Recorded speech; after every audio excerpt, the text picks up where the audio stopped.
Buenas, mi nombre es Vilmary Molina, cursante del tercer año de Derecho del subproyecto Derecho Probatorio. En cuanto dando continuidad con lo planteado en el módulo 3, dejo por aquí este video, empezando por el tema de confesión. Como concepto puedo definirlo como es un medio de prueba judicial legalmente constituido y contemplado que busca en dar con la existencia o inexistencia de hechos sobre los actos humanos para dar la comprobación de la verdad sobre una declaración voluntaria. Además de ello, se define como un reconocimiento que una persona hace contra sí misma de la verdad de un hecho o delito, pero que esta declaración va a contraer consecuencias jurídicamente relevantes. Además de ello, contiene unos elementos. De acuerdo a su definición, encontramos tres elementos, como es el elemento material, que corresponde al objeto, elemento intencional, que se denomina a la forma en cómo se hace los hechos, y elemento subjetivo, que este se caracteriza por la relación existente de la persona que hace la declaración. Además de ello, encontramos lo que es las clases de confesión. Existen tres, como es la confesión judicial provocada. Esto es cuando la parte absolvente, en virtud de petición expresa y conforme a lo interrogatorio de la otra parte. Mientras que está lo que es la confesión judicial espontánea, y esta se presenta cuando la que formula la demanda o la contestación en cualquier otro acto del proceso y aún ejecución de sentencia. Finalmente encontramos lo que es la confesión extrajudicial. Es la que tiene lugar fuera del proceso cuando sea formulada por la parte o por quien legalmente la represente. Además de ello, encontramos que tiene ciertos requisitos para la validez de la confesión y además la eficacia de sí mismo. Para los requisitos para la validez de la confesión, encontramos lo que es la plena capacidad del confesante, en donde debe tener todos los sentidos comunes en sus respectivos sitios. Como se dice, estar capacitado de maneras de salud mental acorde y alusivo. Además encontramos lo que es la libre voluntad del confesante o ausencia de coacción, en donde para que haya validez debe ser una declaración voluntaria. También encontramos que el cumplimiento de las formalidades procesales debe ser en tiempo, lugar y modo. Y está como último requisito que no exista causal de nulidad que vicie la confesión. Para que exista una eficacia de la confesión, es importante abordar que debe haber una disponibilidad objetiva del derecho o de la obligación que se deduce del hecho confesado. Además de ello, debe haber una legitimación para el acto, es decir, si es de representante o apoderado. Y está lo que es la pertinencia del hecho confesado, es decir, debe haber una relación con el litigio o el proceso voluntario. Además de ello, encuentra que el hecho confesado no sea contrario a otro que goce de notoriedad. Encontramos también lo que es el tema de las posiciones juradas. Como concepto, esto consiste en que son cada una de las preguntas que se realizan por parte de los litigantes a absorber o contestar bajo juramento ante el juzgador. La reciprocidad que existe es un requisito de admisibilidad admitido como el medio de prueba por el cual el tribunal debe indicar la oportunidad para quien la solicita acuda al tribunal para absorberla, es decir, el derecho es el derecho de la parte proveniente para hacerle la recíproca a la parte absolvente.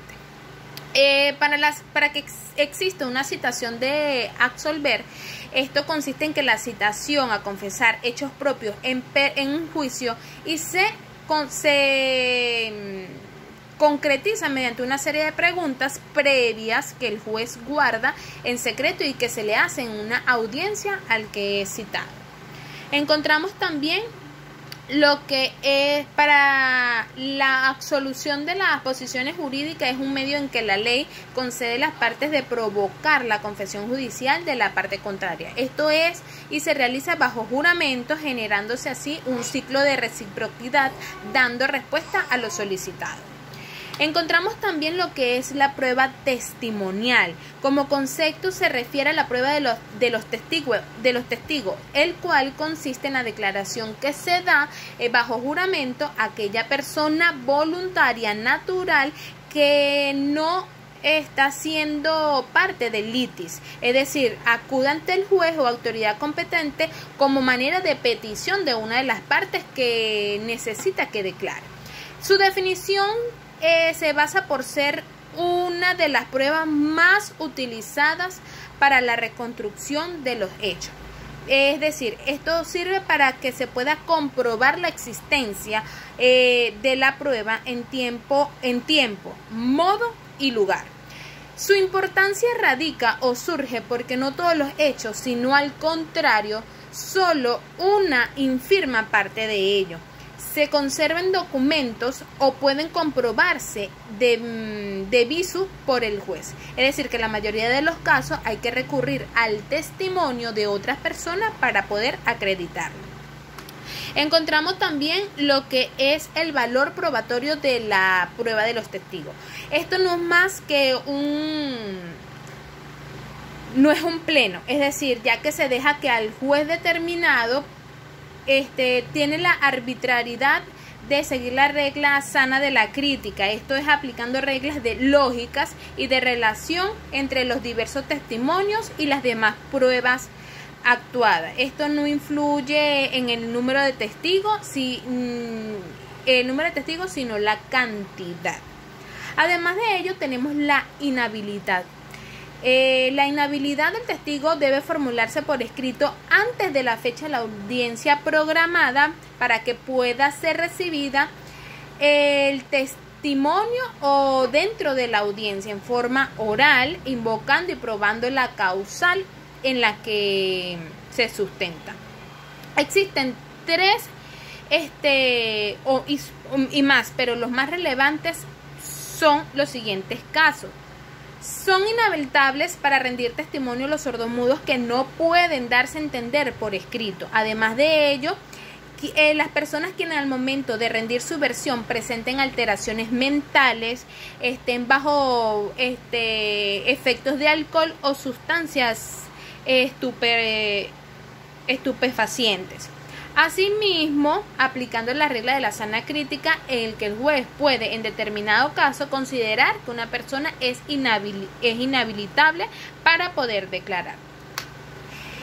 En cuanto a la promoción y evacuación de testigos y los lapsos procesales, la promoción de pruebas está sujeta al cumplimiento de diversas condiciones, como es en orden intrínseco, que se refiere que los requisitos deben satisfacer todo acto procesal. Esto es decir, que la legitimación del peticiario y competencia se debe a la capacidad del funcionario ante quien se hace el acto.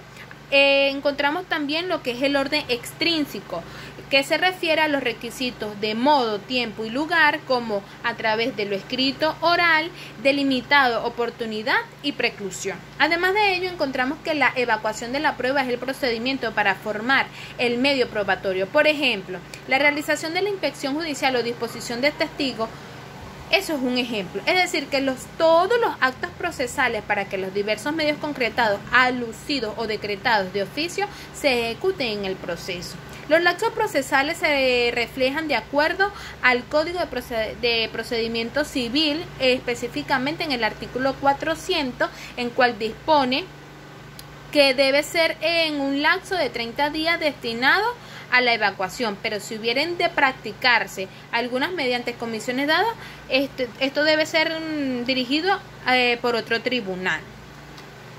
En cuanto al juramento, su concepto es la afirmación solemne de decir la verdad bajo juramento, la declaración, y esto comprende tres partes, que es la manifestación del juez para que el testigo diga la verdad frente al Estado, está la toma del juramento y se encuentra lo que es la manifestación por parte del testigo que jura. Encontramos también unas clases de juramento, que surge desde el punto de vista jurídico, que puede considerarse 3 clases. Está el juramento solemnico o ceremonial, que consiste en una promesa de decir la verdad y se utiliza en actividades políticas, religiosas, judiciales, administrativas, de carácter público o privado. Además de ello, encontramos lo que es el juramento deferido. Es un medio de prueba según el cual el solo hecho de hacer la afirmación o negación bajo juramento por escrito o también oral implica que lo dicho ya es cierto. Encontramos también lo que es el juramento estimatorio. Es la afirmación bajo la gravedad del juramento, con la cual se da valor de una prestación de condena o de carácter patrimonial, ya sea a través de la indemnización, compensación, mejora o algún fruto que le dé y beneficie al que esté declarando. También es importante saber durante todo este proceso lo que es el interrogatorio y las repreguntas de testigo. El interrogatorio es una serie de preguntas que se le formula oralmente, el cual debe ser de manera clara, precisa, sin incluir valoraciones algunas. Mientras que las repreguntas de testigo consiste en realizar las preguntas luego que termine el interrogatorio, pero que dichas preguntas son elaboradas de diferente forma, pero que quiere dar a preguntar de manera con un sentido de lo anterior que ya se ha formulado las preguntas, pero se realizan en las repreguntas de testigos, se formulan de otra manera preguntando lo mismo.